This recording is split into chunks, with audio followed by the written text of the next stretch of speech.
ரிஷப ராசி ரிஷப லக்னத்திற்கு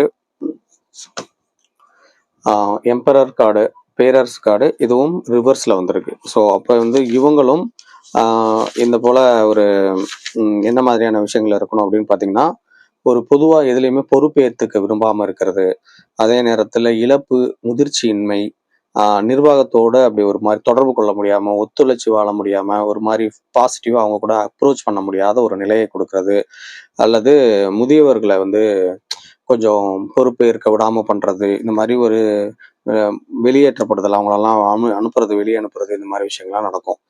அதே போல் அனுபவமற்ற செயல், அதீத கட்டுப்பாடு, பிடிவாதம், வரட்டு கோபம், வாதம் செய்தல், முறைகேடான அனுபவம், பொறுப்பற்ற தன்மை, இது எல்லாமே நிறைய இருக்கு. உறவு முறைகள் இது மாதிரி விஷயங்கள்லாம் ஒரு இல்லாத ஒரு இதுல இருக்கு.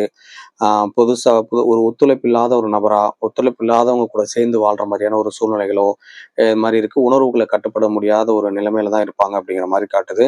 சுய உள்ளுணர்வை கொஞ்சம் தூண்டிக்கணும் அப்படிங்கிறதா இருக்கு.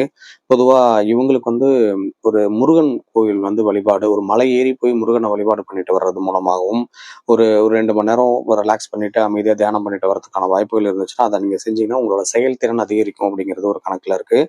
இதுவரை இருந்து வந்த சொகுசு சந்தோஷம் எல்லாம் அப்படியே குறைஞ்சிட்ட மாதிரி, ஒரு இழந்துட்ட மாதிரியான ஒரு சலிப்பு வந்து உங்களுக்கு இருக்கும், ஒரு ட்ரை எனர்ஜி இருக்கும்.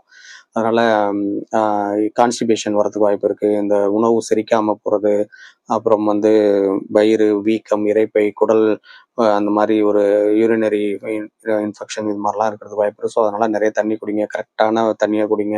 போகிற இடங்கள் வர இடங்களில் கிடைக்கிறதெல்லாம் எடுத்து குடிச்சிட்டு கொஞ்சம் உடம்புக்கு எடுத்துக்காம, வயிறையும் கெடுத்துக்காம கொஞ்சம் பாசிட்டிவாக இருக்கிறதுக்கான வழிகளை பண்ணணும்.